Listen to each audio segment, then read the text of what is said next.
Bueno, ahora sí, chicos, vamos a arrancar de una vez. Bien, la primera parte que ustedes van a ver acá, esta parte de de lo que es la teoría de termoquímica arranca con lo que son la definición de sistemas, ¿no? De la definición de sistemas y cómo se clasifican los mismos. Entonces, ustedes lo que tienen ahí es la definición de sistema, la cual nos habla acerca de una pequeña parte de de termoquímica. la isla justamente para ser sometida a estudio.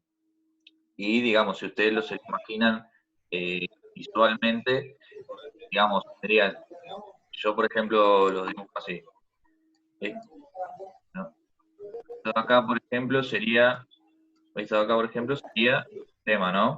El círculo. Entonces, rodea el sistema, considera entorno. Y luego les muestra lo que son las distintas clasificaciones de los sistemas, que pueden ser abiertos, cerrados o aislados. Bien. Sí, perdón, me olvidé de decirles. Les voy a pedir por favor que apaguen los micrófonos por una cuestión de que por ahí se genera un poco de interferencia y así se escucha bien y no hay ningún problema. Bien, continúo entonces. Tenemos lo que son los sistemas abiertos, los cuales son los que intercambian materia y energía. Luego tenemos los sistemas cerrados, los cuales solamente intercambian energía, pero no materia. Y los aislados, los materia y energía. ¿Ah? Bien. Siguiendo acá. Dale, hermana, juega conmigo. No quiero. Dale, si no le voy a contar a la Pipo. Bien, acá les daba el ejemplo gráfico para que vean cómo es. Este vaso de precipitado con parece ser que por yo tengo una clase de justamente materia y energía en este sistema y su entorno. Acá lo que tenemos es, digamos, exactamente lo mismo. Acá hay un Erlenmeyer con una sustancia. A diferencia de esta, el Erlenmeyer acá está tapado, por ende no va a haber intercambio de materia, pero sí de energía. Que se va a disipar o que se va a formar de se ve, digamos. Y después les muestro un sistema aislado que es un termo, que acá bueno, lo que hace es conservar el calor, se conserva la energía y también la tapa no hay nada para que como se bien. Después tenemos lo que es la definición de termoquímica, que bueno, que es justamente la parte de la química que se encarga de... Maxi. Sí. Están diciendo que no se escucha. ¿No se escucha? ¿Qué pasó? A ver, pero voy a... ¿Se escucha o no se escucha, chicos? Se escucha, pero están todos los micrófonos prendidos. Ah, por eso les decía. Necesito que apaguen los micrófonos. Ah, perfecto. Si lo tienen todos apagados, en teoría tendría que escucharse bien. ¿Se escucha bien ahora? Sí, ahí sí se escucha. Perfecto. Bien. Volviendo entonces a lo que decía, tenemos lo que es la definición de termoquímica, que justamente les decía era la parte de la química que estudia el intercambio energético de un sistema químico con el exterior, digamos, esa relación que hay entre el sistema y su entorno. Luego tenemos, digamos, hay dos tipos de sistemas, que son hay sistemas que liberan energía de manera brusca, por ejemplo, que se denominan sistemas exotérmicos, y luego hay otros sistemas químicos que lo que hacen es precisar energía para seguir, digamos, para que mantenerse estables y todo eso necesitan energía del entorno, por ende se denominan sistemas que son endotérmicos. Recuerden, exo y endo de adentro, exo de afuera, digamos. Si lo llevan ahí sería el exo que libera energía y el endo que absorbe energía. Pero acá hay gente que se tiene que unir todavía. Estamos. Bien. Luego tenemos lo que son las variables de estado, que son magnitudes que pueden variar a lo largo de un proceso, por ejemplo, en transcurso de una reacción química, y bueno, las variables que justamente se van a utilizar acá son la presión, la temperatura, el volumen y la concentración, que son las más comunes que van a ver en estos temas. Después, bueno, les sigo hablando un poco de las funciones de estado, que bueno, tienen un valor único para cada estado del sistema y que su variación solo depende del estado inicial y final, digamos, ¿no? Que no va a importar lo que pase entre medio de los dos, sino que va a importar cómo arranca un sistema y cómo finaliza, digamos, en eso se va a centrar para analizar las funciones de todo. O sea, lo que pasa entre medio no importa. Bien, acá les muestra lo que sería lo que es el trabajo y el calor. Acá, como les decía, si por ejemplo acá les muestra el sistema con el entorno, el sistema es de cuadradito, el entorno es todo lo que lo rodea. Si el sistema, digamos, recibe calor y trabajo, se dice que, digamos, si el calor sería mayor a 0, digamos, no tiene un valor negativo, quiere decir que el sistema, digamos, está absorbiendo calor. Y lo mismo para el trabajo, o sea, si el trabajo tiene un valor positivo, quiere decir que se está realizando un trabajo sobre el sistema. Lo pasa al inverso cuando los valores son negativos, es decir, si el calor del sistema es negativo, o sea, quiere decir que desprende calor, va a ser, digamos, menor a 0. Y lo mismo con el trabajo, o sea, si el trabajo tiene un valor negativo, es un trabajo que realiza el sistema, no es que está realizado sobre el sistema. No sé si se entendió esa diferencia. Cuando el valor del trabajo es positivo, es trabajo que se realiza sobre el sistema. Y si es negativo, que el sistema digamos que si el valor es negativo, es trabajo realizado por el sistema. ¿Tá? Bien. Después pasamos a esto que es importante, que es la primera ley de la termodinámica, la cual nos habla de que, bueno, en síntesis quiere decir que nos quiere hablarse acerca de que la energía no se crea ni se destruye. Entonces, si por ejemplo yo tengo un sistema que absorbe calor o recibe trabajo del entorno, el mismo va a aumentar su energía interna y la va a disminuir si el sistema realiza, digamos, realiza trabajo por sí mismo o cede calor hacia el entorno, pierde calor, digamos. Entonces se generan las primeras variables que van a ver, que es la variación de la energía interna del sistema, que sería igual a la suma entre el calor y el trabajo que realiza el propio sistema. Acá en la ecuación, variación de la energía interna es igual a calor más trabajo. Bien. Después habla un poco acerca del trabajo, digamos, de la definición de trabajo en lo que es la termodinámica, que se da cuando un sistema experimenta un cambio de volumen, o es un delta V, que sería la variación del volumen, y en ese caso intercambian energía mediante el trabajo. Por eso acá les muestro lo que es la fórmula del trabajo, que se define como trabajo igual a menos P por la variación del volumen. Acá les muestra que también, digamos, les dice que si el sistema, si tiene una variación de volumen mayor a 0 y un trabajo menor a 0, o sea, un trabajo que es realizado por el sistema, digamos, acá el sistema lo que hace se está expandiendo. Y si se comprime, va a ser lo inverso, digamos, el trabajo va a tener un valor positivo, eso va a ser un trabajo que se realiza sobre el sistema y va a tener una variación de volumen menor a 0, digamos. Después viene esta parte que es calor a volumen constante, o QE, como lo van a ver generalmente, que, digamos, se refiere más que nada al intercambio de energía en un recipiente cerrado, en el cual el volumen no va a variar. Por eso, digamos, se dice que el volumen es constante, por ende la variación de volumen va a ser igual a 0. Por ende también el trabajo va a ser igual a 0. ¿Tá? Digamos, si acá nos habla de volumen constante, lo único que nos importa es la variación de energía interna. Por eso acá les muestra la fórmula que el calor a volumen constante es igual a la variación de la energía interna del sistema, digamos. Acá no vamos a tomar en cuenta el volumen porque dijimos que es a volumen constante, o sea que va a tener un valor de 0, y que por ende el trabajo también va a tener un valor nulo, digamos, no se va a tener en cuenta. Después tenemos lo que es calor a presión constante, que ahora ya lo que va a tener en constante va a ser la presión ahora, lo que sí va a variar va a ser el volumen y otros, y otras variables. Acá más o menos les muestra como un desarrollo de lo que sería, si como vemos ahora presión constante, recuerden la ecuación del trabajo, la fórmula de trabajo, que involucra justamente la presión por la variación del volumen. Ahora, como nosotros tenemos volumen constante, presión constante, perdón, esa variable no la vamos a tener, solamente vamos a tener que la energía interna del sistema va a ser igual, digamos, la variación en realidad de la energía interna del sistema va a ser igual a al calor a presión constante menos, digamos, la variación multiplicado por la variación del volumen, que se denomina, digamos, entalpía en ese caso. O sea, recordemos que ahora, como al tener presión constante, lo único que va, la variable se saca, porque la presión se saca porque no tenemos un valor, y lo que nos queda entonces es que la energía, digamos, la variación de energía del sistema va a ser igual a ese calor a presión constante por la variación del volumen, que ese sí lo vamos a tener como valor.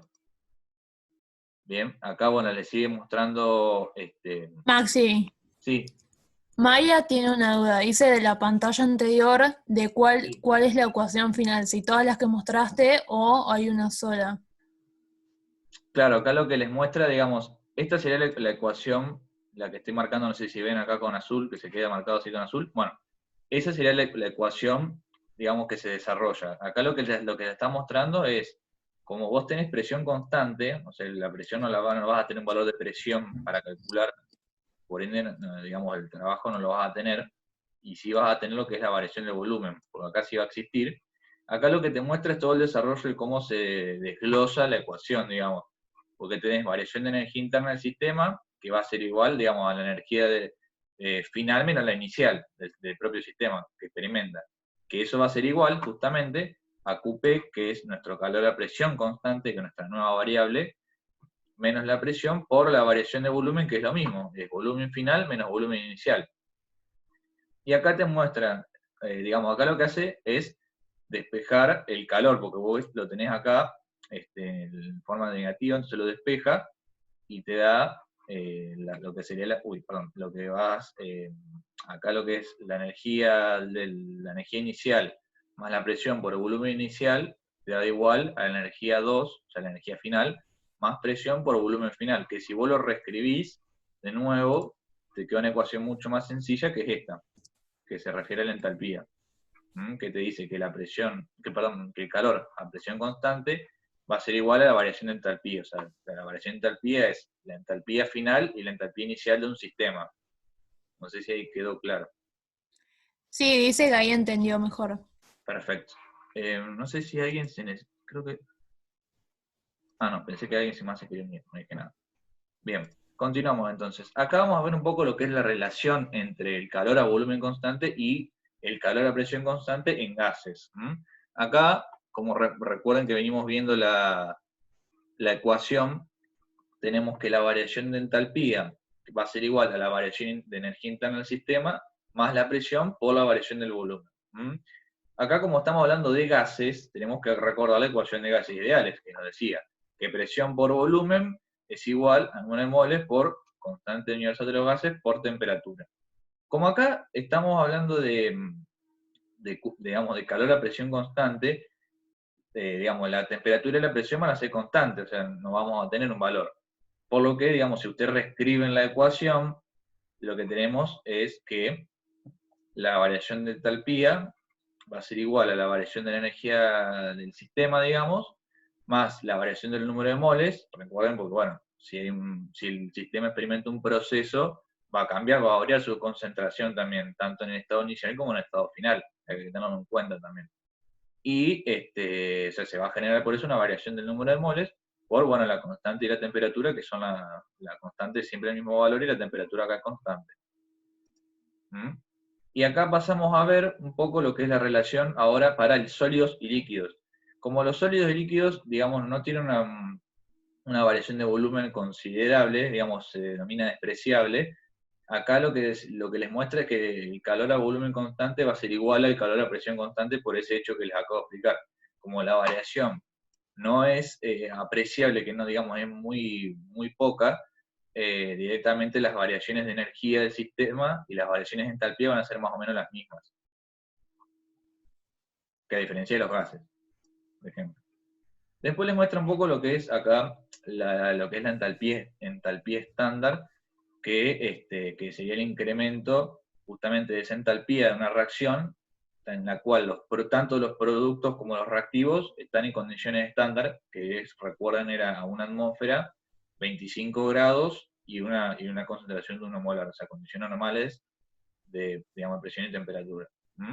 Y acá les muestra cómo se expresa la entalpía estándar y se miden generalmente en joules o kilojoules dependiendo, digamos, los valores que te den a vos, los docentes, depende, generalmente se lo dan en kilojoule por mol, que es una medida de energía, que ustedes, bueno, después la van a tener que, digamos, siempre recuerden trabajar con las mismas unidades, digamos, pueden tener joules y kilojoule y resultado darle joule por kilojoule, no, tienen que tener siempre todas las mismas unidades, eso es importante para recordar, así no les dan mal las ecuaciones. Entonces acá les da un ejemplo de la formación del agua, este de acá. Entonces les muestra que, ¿qué toqué? Ahí está. Entonces les muestra que la entalpía de reacción de la formación del agua, que sería 2 moles de hidrógeno más 1 mol de oxígeno, que me dan 2 moles de agua, es el doble que, digamos, esta que cuando se formaría una sola mol. Entonces, si a nosotros nos... Perdón.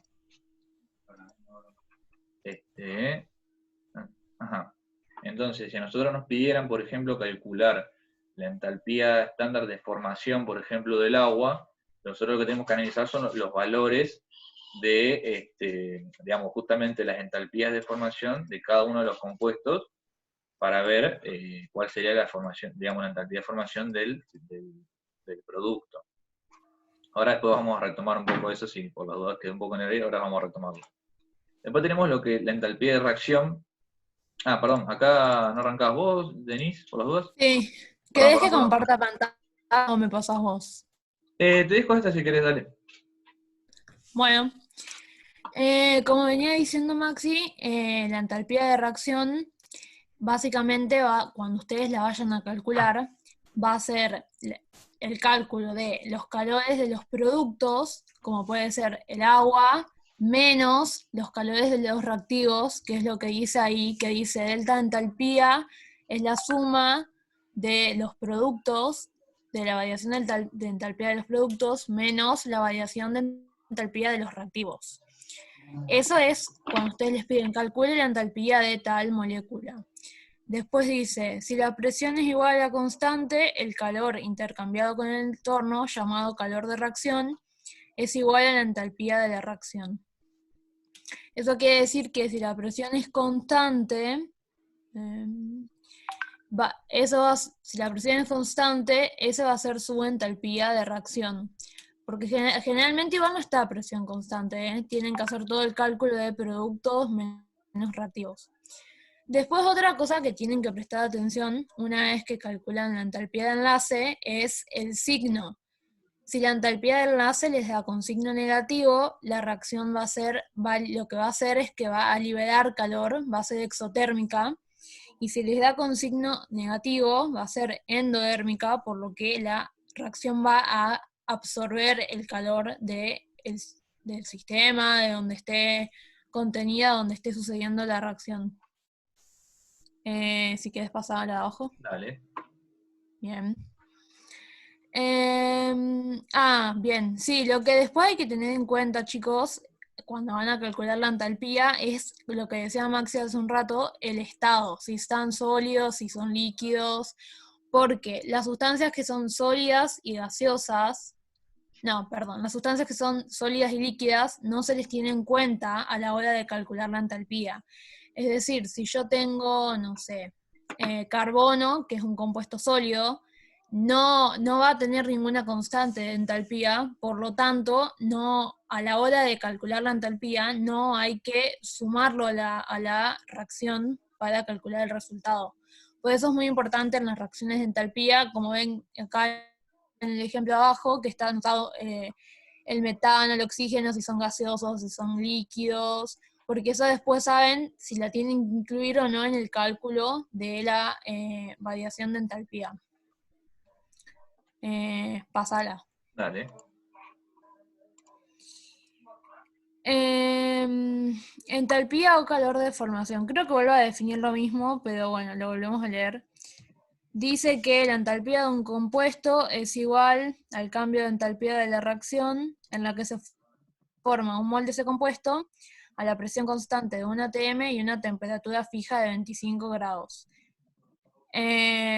O sea, sí, la entalpía generalmente se da en esas condiciones. Después más abajo vamos a ver que puede pasar que esté en otras temperaturas la reacción o en otras presiones que va a cambiar el cálculo de entalpía. O sea, la entalpía que estamos explicando ahora sería la de condiciones normales de presión y temperatura. Después, más abajo, ahora en unas diapositivas, va a venir lo que pasa cuando la entalpía no está en condiciones normales de presión y temperatura. Ahí me estoy comiendo algo importante que recién lo veo, que las especies que dice, el delta de entalpía es igual a 0 para las especies elementales en su estado estable.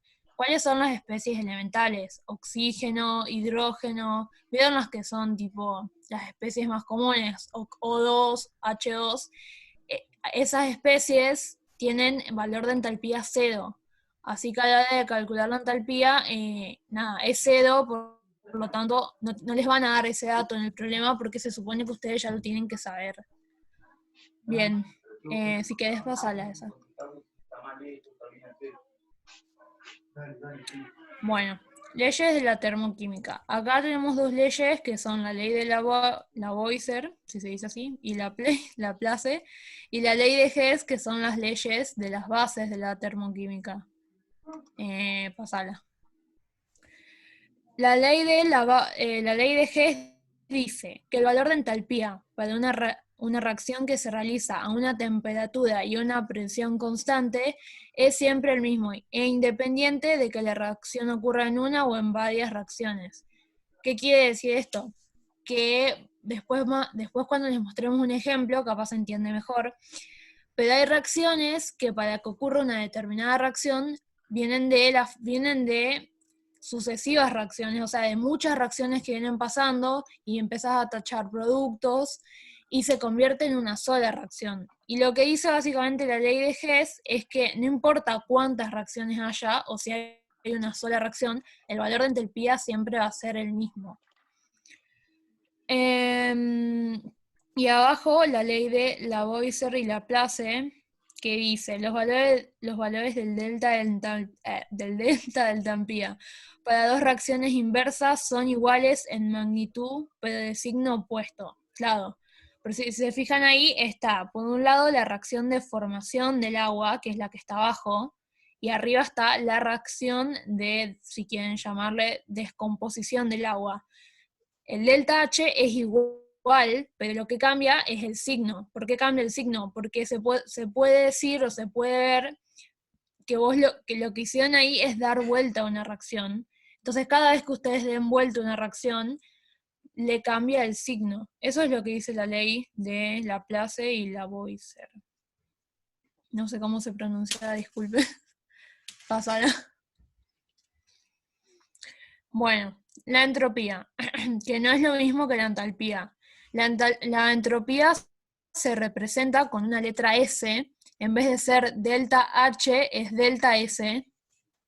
Y la entropía mide el desorden mide el desorden que tiene un sistema. Dice, los fenómenos en los que las estructuras se desordenan son más probables que aquellos vinculados al orden. Ya venimos estudiando que generalmente un sistema que está ordenado no es como un sistema, es el sistema ideal, y que eso no es lo que suele pasar en la naturaleza, porque sabemos que todo tiende al desorden. El cambio espontáneo de una disposición ordenada a otra desordenada es consecuencia de las leyes de la probabilidad. Y ahí les pusieron un ejemplo, les pusieron cómo se representa un compuesto sólido, con todas las moléculas ordenadas, juntas, y qué pasa si ese compuesto se vuelve líquido, que como estudiaron en el ingreso, las moléculas están más separadas, tienden a estar más desordenadas. Entonces, ¿qué es lo que quiere decir esto?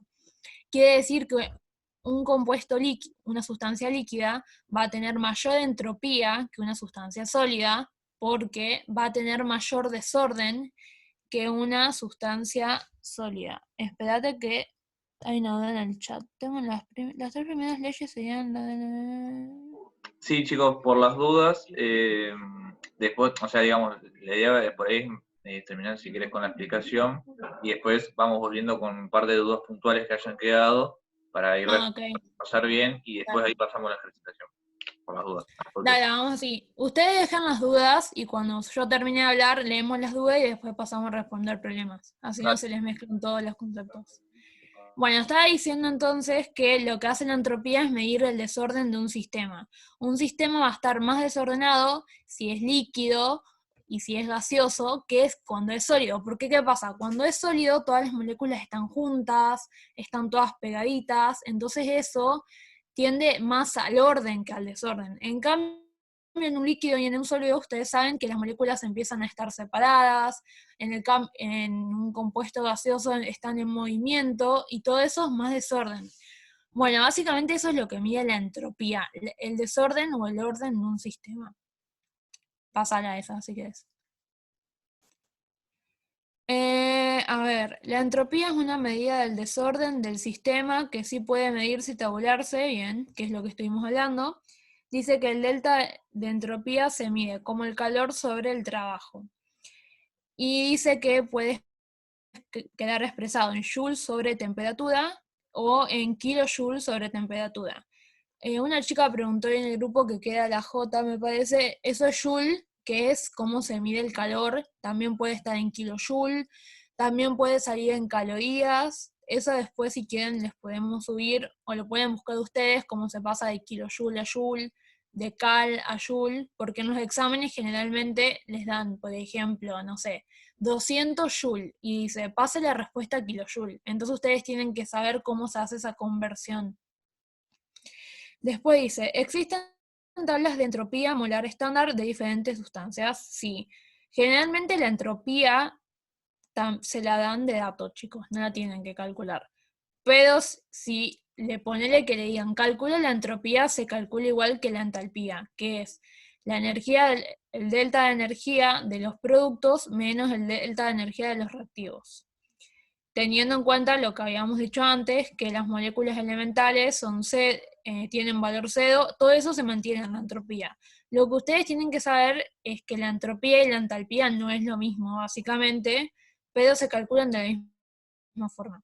Y dice, la entropía es una función de estado, que es lo que veníamos viendo, que quiere decir que solamente depende del estado final y del estado inicial de la reacción. Pasa.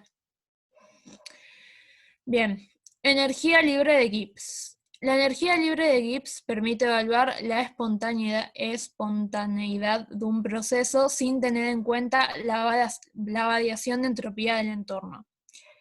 Lo que hace primero, la energía libre de Gibbs es una ecuación, que es lo que está abajo subrayado en amarillo, donde dice delta Gibbs es igual al delta de entalpía menos la temperatura por el delta de entropía.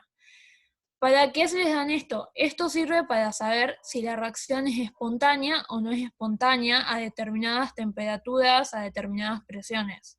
Si ustedes les dicen, determine la espontaneidad de la siguiente reacción, saben que tienen que ir a hacer la ecuación de Gibbs. Para eso, obviamente, tienen que tener el dato de entalpía, el dato de entropía, el dato de la temperatura. Y bueno, a ver qué más dice. Es una función de estado que depende de nuevo del estado inicial y final del sistema. Cuando un sistema experimenta un cambio de temperatura y presión constante, se puede determinar la espontaneidad del proceso evaluando el cambio de Gibbs, sin preocuparse del cambio de magnitud para el entorno. Bueno, sí, es básicamente lo que estaba diciendo, que para calcular la energía de Gibbs van a necesitar tres cosas: la entropía, la entalpía y la temperatura. La temperatura se le dan de dato, generalmente la entalpía se la hacen calcular, que es lo que estuvimos hablando, y la entropía también se la suelen dar de dato, se la pueden dar a calcular. Pásalo si querés. Espontaneidad de las reacciones. Bien, esto es, ¿qué significa? Una vez que ustedes calculan el delta de Gibbs, que es el delta de entalpía menos temperatura por delta de entropía, va a importar otra vez el signo que tenga esa ecuación que ustedes realizaron. Si el delta de Gibbs es menor a 0, o sea, si es negativo, la reacción va a ser espontánea. Y si el delta Gibbs es mayor a 0, la reacción va a ser no espontánea. Y si es igual a 0, el sistema está en equilibrio. Ese sería el análisis de espontaneidad. Pásalo. Bien, acá aparece un poco lo que yo les decía hace un rato, de la temperatura. A veces, como les decíamos, no siempre está en condiciones ideales, que la condición ideal habíamos dicho que es 25 grados centígrados. Puede ser que haya temperaturas más altas y temperaturas más bajas, y eso también se va a estar influenciado en el resultado que les va a dar. Básicamente lo que dice esto es que cuando la entalpía es menor a 0 y el delta de entropía es mayor a 0, la reacción va a ser espontánea a todas las temperaturas. Después, si el delta de entalpía es mayor a 0 y el delta de entropía es mayor a 0 también, va a ser espontánea a temperaturas altas. Temperaturas altas mayor a 25 grados. Acuérdense que 25 grados centígrados es como la estándar. Después dice que si el delta de entalpía y el delta de entropía es menor a 0, va a ser espontánea a temperaturas bajas, o sea, a temperaturas menores de 25 grados centígrados. Y si el delta de entalpía es mayor a 0 y la entropía es menor a 0, la reacción va a ser no espontánea. Consejo para esto, estudienselo de memoria, no hay mucho, no es como que se lo puedan llevar a acordar, y por ahí les pueden decir, no sé, en este ejercicio, bla, bla, bla, bla, a, no sé, 75 grados C, la reacción se da espontánea, entonces ustedes ahí tienen que asociar que tienen que calcular el delta Gibbs, después tienen que ir a ver la entropía, la entalpía, el signo,